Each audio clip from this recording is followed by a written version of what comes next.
Hi and welcome to my channel. My name is Tiffy Starchild and it's time for another mukbang. These are pretty much going to be weekly, so I hope that you enjoy them because I'm very much enjoying making them. Today, what do we have? We have Rubio's Baja Grill. I don't care if the sign says Rubio's Coastal Grill. It's Rubio's Baja Grill. So close you can taste it. I don't know why they changed their name. I'm not with it. Baja Grill. But I have 3 fish tacos. I don't think I've ever even had anything else that Rubio's makes, but I love their fish tacos, and I have some beans to go along with it, some tortilla chips, and then I have all the sauce. This one is the white sauce that goes with their fish tacos. This is just like a regular salsa. These are the hot sauces that they have on top. This one kind of tastes like tahini. This is a jalapeno based one, and then one of these is like a roasted tomato one, and the other one's like a chipotle guy, and then I'm so descriptive, and then these are just like some cilantro and onion on the side. And today what we'll be talking about, I on my Instagram stories, sometimes I'll just open it up for questions. What do people want to know? And after answering a round of questions, my cousin, who's one of my best friends, he was like, what's with the safe answer? And I was like, well, no one asked me really hard question. If they're just, asking me my favorite Disney movie or my favorite Disney princess, that's what I'm going to answer. So I opened up my questions again and invited people to ask me some deeper things that they wanted to know about. So what I did from there, I took them and none of the juice is getting onto the taco. Interesting. I just typed them up on a sheet that I'll be reading from. Some people were okay with me sharing their Instagram handles, so I'll share them below. But I just have some questions here that I'll be answering from people. But first, I'm going to get into this because I'm super, super hungry. Super hungry.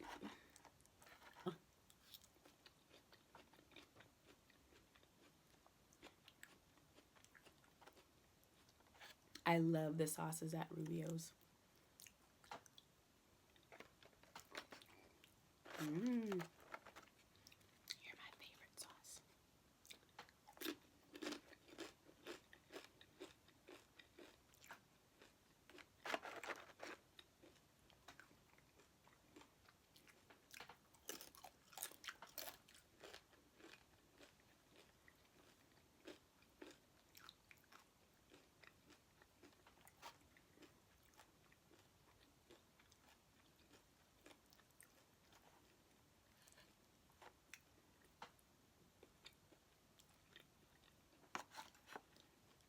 Let's try one of these.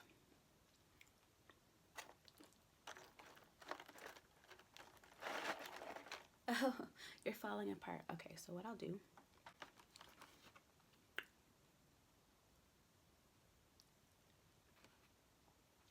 A spoon would have been wise. This is going to be so messy, and I apologize in advance. I've never been able to eat this cute. Ever.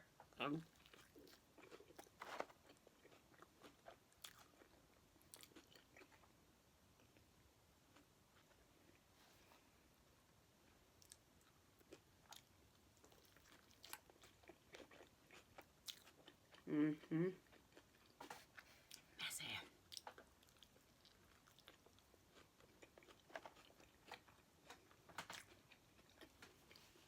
Let's get to these questions.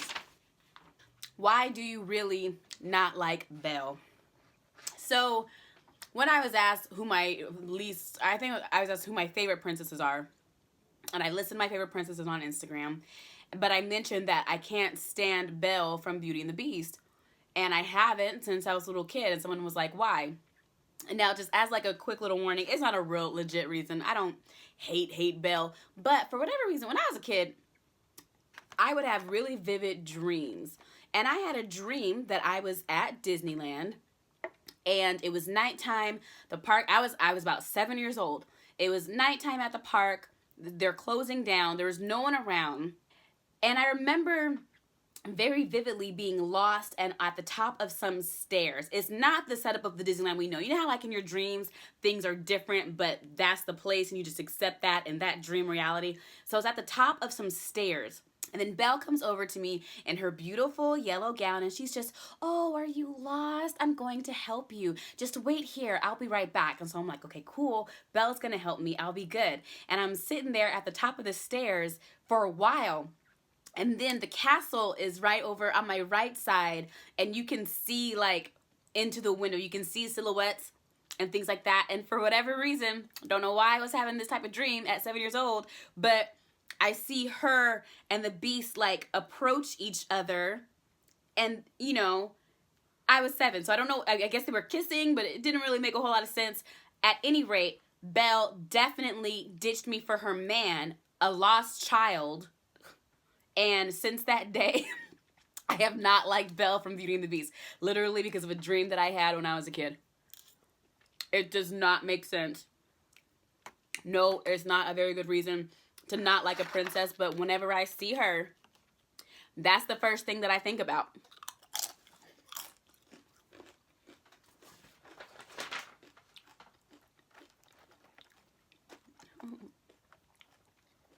This is gonna be so ugly. You should just fall out. You should just...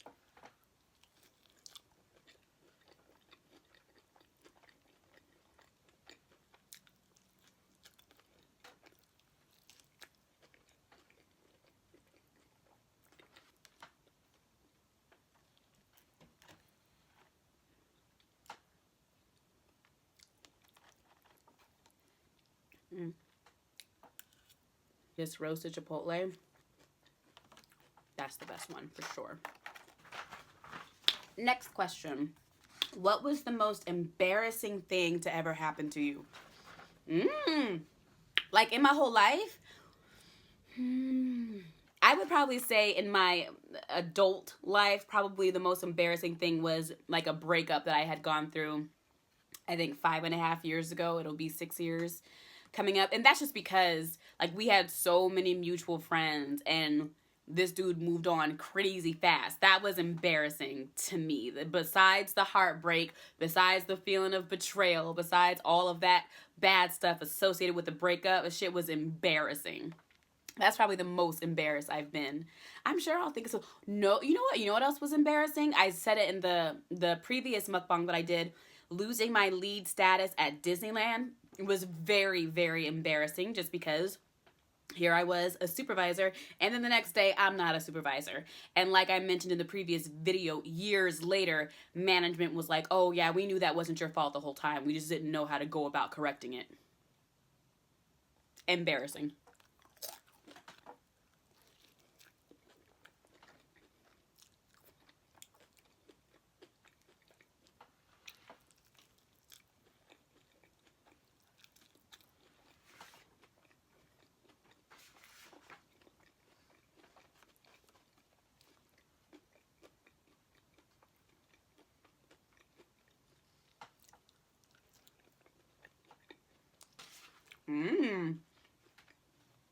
Next question. When do you feel the most sexy? I feel the most sexy. It doesn't really have... I like when my hair looks right. I like when my nails look right, obviously. But to me, I feel the best about myself. I feel the most confident. You can't tell me when I'm on top of my game. And that's across the board. When work is going well, when I know that I'm killing it as far as making content and I feel satisfied with what I'm producing, when I am going to the gym and eating right. Don't let this fool you. Like I told you before, it's a cheat day. But throughout the week as I'm going, I feel the best and I feel just so proud of myself when I know that I've consistently gone into the gym. Even before I can see the changes on my body or in my face or anywhere, that people typically lose weight, I feel strong and I feel healthier. And that's when I feel the sexiest. I guess just when I know that I'm on top of my game, that's when I feel the sexiest. That's when my confidence is at an all-time high. Yeah. Which convention will you cosplay Mario? The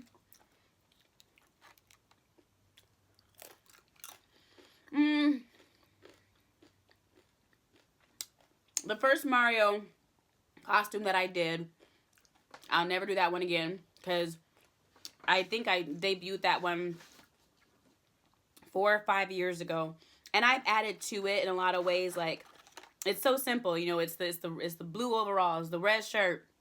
I took a yellow star and I put crystals all over that, and, you know, made the hat, things like that. It's a very simple costume, but Mario is so recognizable. When I didn't have costumes prepared for conventions, I'd bust that one out. At one point, I was just adding more and more crystals to the front of the costume so I could be extra sparkly as I walked around.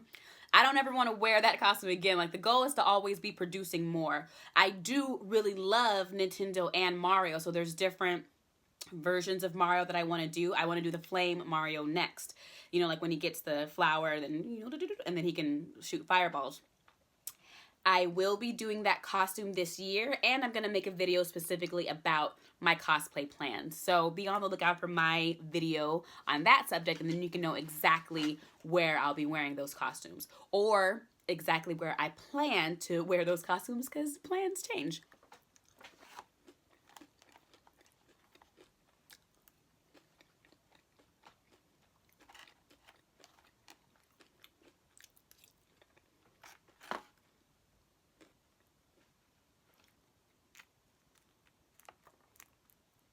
All of these sauces are absolutely necessary. Yes. Ugh.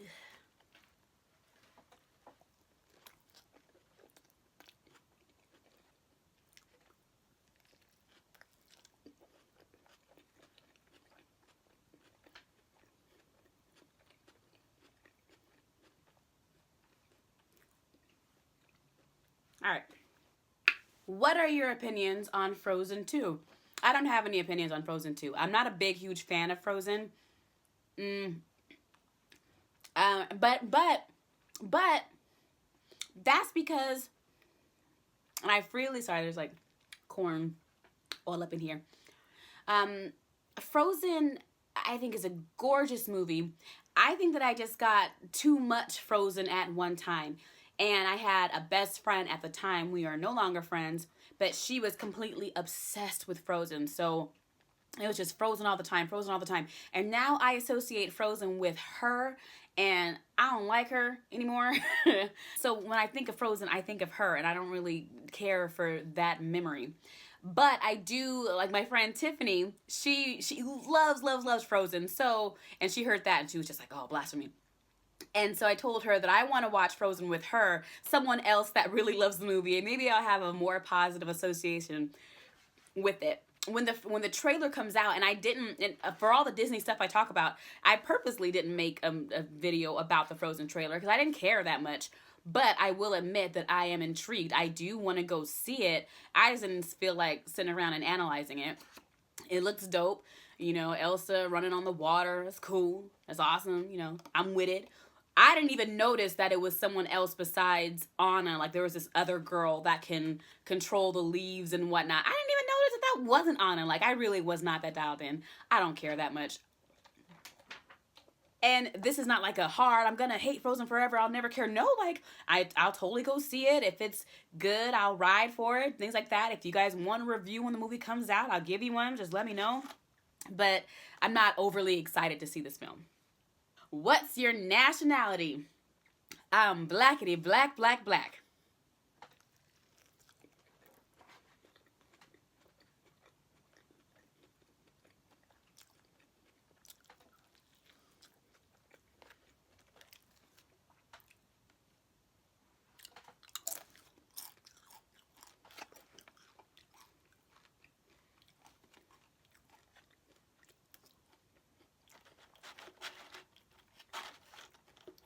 Don't fight me.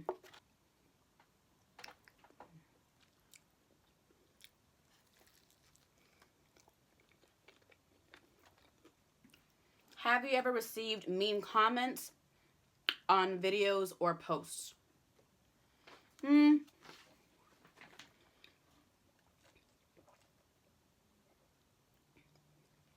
Actually, not a whole lot of them. Nothing that I've posted directly, but there is when I first did that Mario costume, one year that I wore it, very randomly, I made a video at Comic-Con that went viral on Tumblr.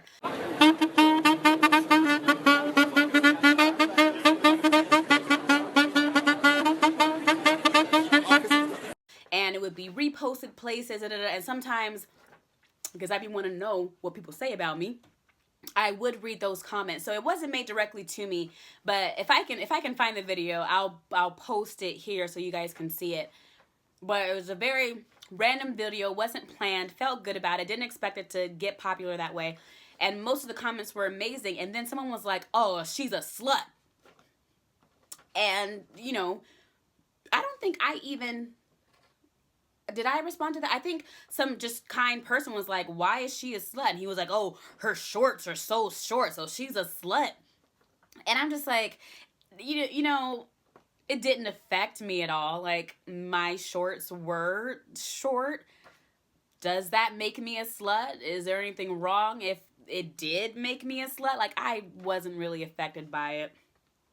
I did a video for BuzzFeed last year or the year before. They were asking about your favorite anime characters, and mine, of course, was Sailor Moon. And the comments on that BuzzFeed video, a lot of them were just like, "Oh, she's not a real anime fan if she says Sailor Moon." Like, my favorite anime is my favorite anime. Like, it's Sailor Moon. I don't know what you want me to say. Or people were saying that I was annoying, my voice was annoying, I'm too chipper. All things that I've heard before, and all things I don't care about when people say. I do know that as I post more content, as I grow an audience, I'll have to deal with more comments just from people looking to bully other people. But I've been bullied before. I'm not worried about it. So, you know, whatever happens, happens.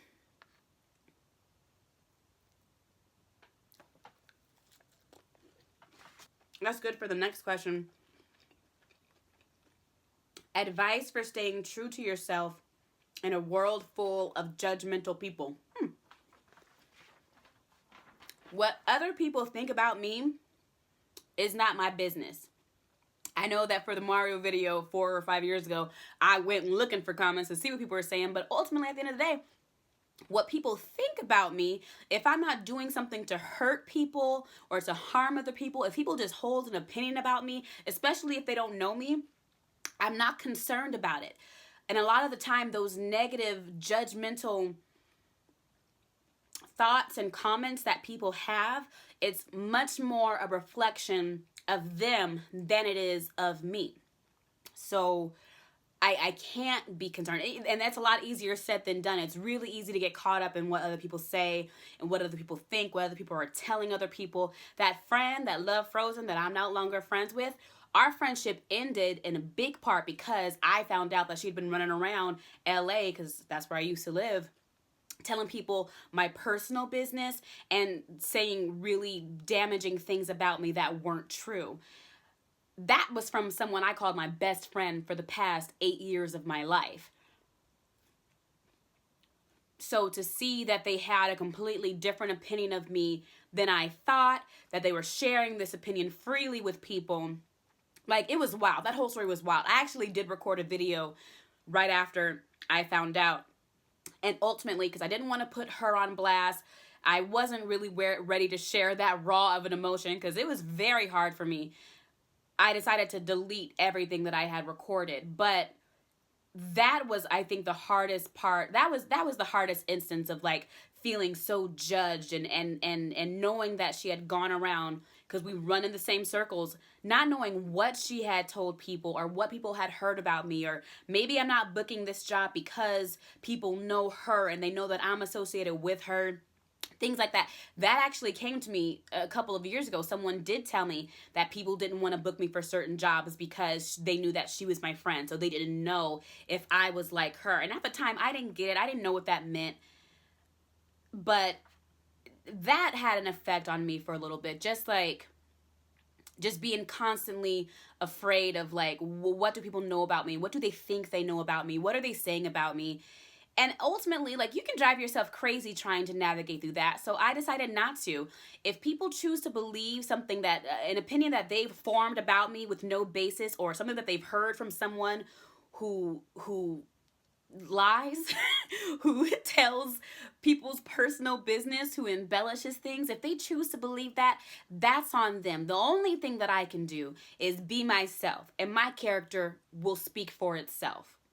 And at the end of the day, that's how I live my life. I know that I'm a good person. That occasionally messes up. I'm never claiming to be perfect. I've never thought I was perfect, but I am human. So to me, it's just, you're never going to be free from being judged by other people, but that doesn't mean that it has to affect you.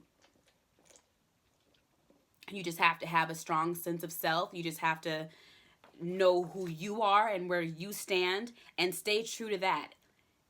There's I used to swim. I think I mentioned this before. I used to swim competitively when I was a kid. I was on the swim team for like 5 years. And my auntie Coco would tell me, when you first dive into the water and you're starting your race, you can't look to the left and you can't look to the right at where the other swimmers are, even though that's really tempting. You can't look at anybody else. You have to keep forward on what your goal is. And there are so many different places where you can apply that metaphor or that advice or whatever. And in this case, I would apply it as well. I can't be distracted by what people are saying or what someone might have heard. I can't pay attention to that.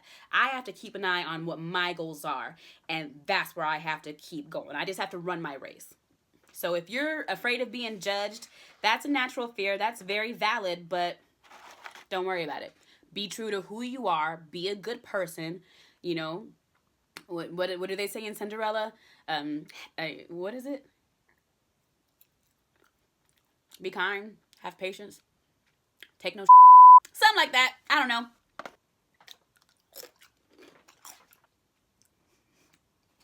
How old were you when you lost your virginity?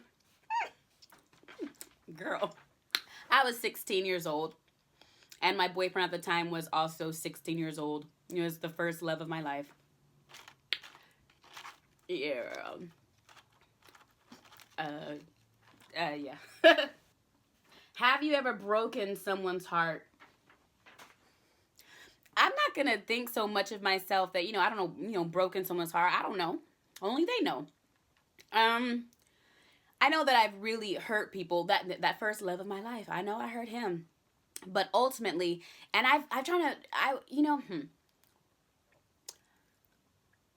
that relationship wasn't going to work. And I'm saying this as someone that's much older now, looking back on it. There were so many toxic things about that young high school love that had it worked out, I think my life would be way different and I wouldn't be happy. There were some very, very toxic things in that relationship. Some of them I will attribute to age. You're just young. You don't know better. But some things are alarming. I'll tell those stories later. But because I was telling my niece about, my oldest niece is 20 years old, and she remembers him, that boyfriend of mine, from when she was a kid, because she loved him very much. And so she was asking, why didn't it work, or what happened? And so having to tell the story to her a couple of weeks ago, and I haven't thought about it for years, there was a point where I was just like, damn, is that the relationship I was involved in? So only recently did I realize that nothing about that relationship would have been healthy or would have worked. At the time, though, I know that I hurt him, because I was the one that ultimately decided to call the relationship quits for real, because we had gone back and forth with the breaking up, getting back together, oh, we're so sad, and ultimately, because he was not black, he's Filipino. His mom called me the N-word one day and made it very clear that she didn't like me because I'm black. And he did not appreciate that about her. They didn't have a good relationship, but he expressed wanting that relationship with his mom. And I couldn't see having a future with some, we were together for 4 years, from junior year of high school, junior year of high school, and until I was 19, 20? Yeah. So 4 years with this person we were very much talking marriage and our futures, our little young love. And I couldn't see me being the reason that him and his mom weren't able to have a relationship. Forget her toxicness and forget that she was damaging in her own ways that had nothing to do with me. This was my thinking back then. I couldn't see being the reason why he would never be able to have a relationship with his mom, which he's wanted his whole life. I didn't want to be the reason why they couldn't have it. And then a part of me was also like, so if we're together and we have kids, how is she going to feel towards her children? Like, I can't, I'm not giving grandbabies to a racist. What's that look like? But I knew that hurt him. I knew, like, I know that hurt him very, very much. He's happy now. I think that he's engaged. Because we've kept in touch, like, in our adult years. And we run into each other very, very rarely. So, you know, he's happy. He's found happiness. But I think that's one time that I can say, yeah, like, I definitely hurt someone very badly. Is the length of your nails ever irritating? They look amazing, but do they make things hard to do? Thank you, girl. I'm used to them. Now it's difficult. When I take my nails off, I don't know how to function. I can't type without my nails. When one nail breaks, this is my broken nail. This has been super glued. This has been super glued down.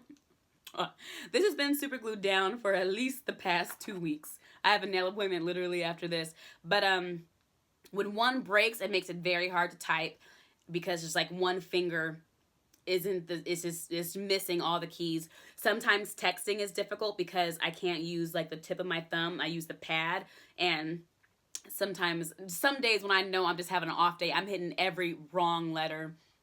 That can be difficult. For the most part though, like, you know, I've adapted.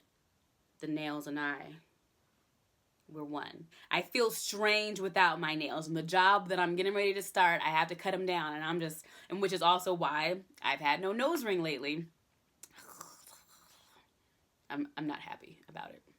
Let's just do one more. What's your biggest fear?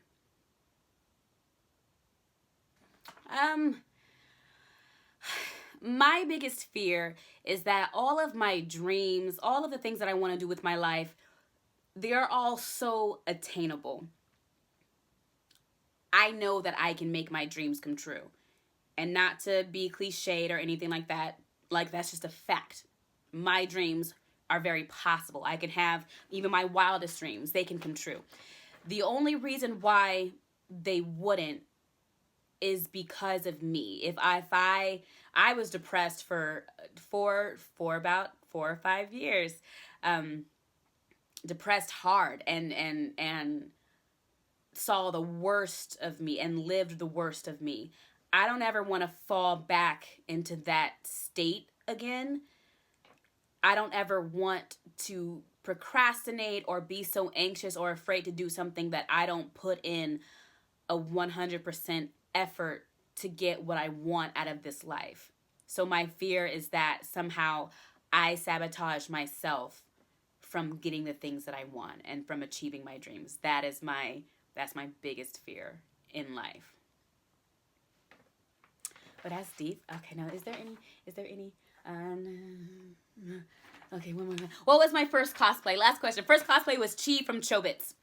Yeah, Chi from Chobits.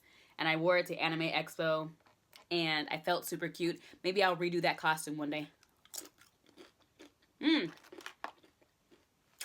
think I'm done here.